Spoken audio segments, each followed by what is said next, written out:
আজকে এই যে বিক্ষোভ, এই যে ঘৃণা তাদের প্রতি, এটা একদিনে তৈরি হয়নি বন্ধুগণ। 1972 সাল থেকে এই দলটির প্রতি, এই শেখ মুজিবের প্রতি, এদের প্রতি আমাদের ঘৃণা জন্ম হয়েছে বন্ধুগণ। বাংলাদেশে একটা গণতান্ত্রিক রাষ্ট্র হিসেবে গড়ে তুলবার, সমৃদ্ধ রাষ্ট্র হিসেবে গড়ে তুলবার সেই সুযোগকে ধ্বংস করে দেওয়ার চক্রান্ত চলছে। জাতির মনোবলকে ভেঙে দেওয়ার জন্য এই দিনে বাংলাদেশের শত্রুরা তারা পরিকল্পিতভাবে একটি বিদ্রোহ ঘটিয়েছে বিডিআর। বিডিআর এমন একটা সংগঠন ছিল যেটা সেই ব্রিটিশ ভারত থেকে শুরু করে অত্যন্ত যোগ্যতার সঙ্গে, সাহসের সঙ্গে তারা তাদের ভূমিকা পালন করেছে।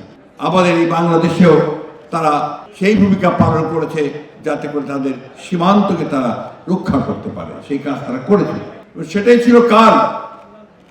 আওয়ামী লীগ ক্ষমতায় আসার পরে পরেই অত্যন্ত পরিকল্পনার সঙ্গে যারা বাংলাদেশের শত্রু তাদের সঙ্গে যোগ সাজেশ করে এই বিদ্রোহের ঘটনা ঘটিয়ে সেদিন বাংলাদেশ সেনাবাহিনীর, দেশপ্রেমিক সেনাবাহিনীর প্রায় 57 জন দেশপ্রেমিক চৌকস কর্মকর্তাকে তারা হত্যা করেছে। যে সেদিন যিনি রাষ্ট্রের দায়িত্ব ছিলেন, যিনি সেদিন এই রাষ্ট্রের নিরাপত্তার দায়িত্বে ছিলেন, শেখ হাসিনা, তিনি সেদিন কি ভূমিকা পালন করেছেন? আমার প্রশ্ন সেনাবাহিনীর প্রধানের কাছে, যেখানে তিনি ওথ বাউন্ড ছিলেন যে তার সহকর্মীদের, সহযোদ্ধাদের তিনি রক্ষা করবেন, তিনি কি ভূমিকা পালন করেছেন? কালার এক্সপার্ট, জর্জ স্যাপ এবং মাইল্ড অন হ্যান্ডস টেকনোলজি সমৃদ্ধ অরিক্স ক্রিস্টাল ওয়াশ আপনার লন্ড্রি এক্সপার্ট। আমরা অবাক বিশ্বে লক্ষ্য করলাম যে নাটক চলছে। সুগন্ধায় বসে আর আপনার সেরাটন থেকে ভালো ভালো খাওয়া নিয়ে গিয়ে যারা বিদ্রোহ করলো, যারা হত্যা করলো, তাদের নেতাদেরকে বসিয়ে খাওয়া দাওয়া করানো হলো। আমরা কি বলবো, কি বুঝবো, কি বুঝবে মানুষ? আজকে এই যে বিক্ষোভ, এই যে ঘৃণা তাদের প্রতি, এটা একদিনে তৈরি হয়নি বন্ধুগণ। দীর্ঘকাল ধরে প্রকৃতপক্ষে 1972 সাল থেকে এই দলটির প্রতি, এই শেখ মুজিবের প্রতি, এদের প্রতি আমাদের ঘৃণা জন্ম হয়েছে বন্ধুগণ। কারণ তারা কোনোদিনই বাংলাদেশের মানুষকে তারা ভালোবাসেনি। তারা ভালোবেসেছে তাদের পথ, তারা ভালোবেসেছে তাদের ক্ষমতা, তাদের পরিবার।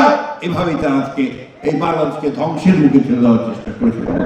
নতুন একটা সুযোগ সৃষ্টি হয়েছে বাংলাদেশকে নতুন করে গড়ে তুলবার, বাংলাদেশকে একটা গণতান্ত্রিক রাষ্ট্র হিসেবে গড়ে তুলবার, সমৃদ্ধ রাষ্ট্র হিসেবে গড়ে তুলবার সেই সুযোগকে ধ্বংস করে দেওয়ার চক্রান্ত চলছে। শেখ হাসিনা আশ্রয় নিয়েছেন সেই দিল্লিতে, ভারতে।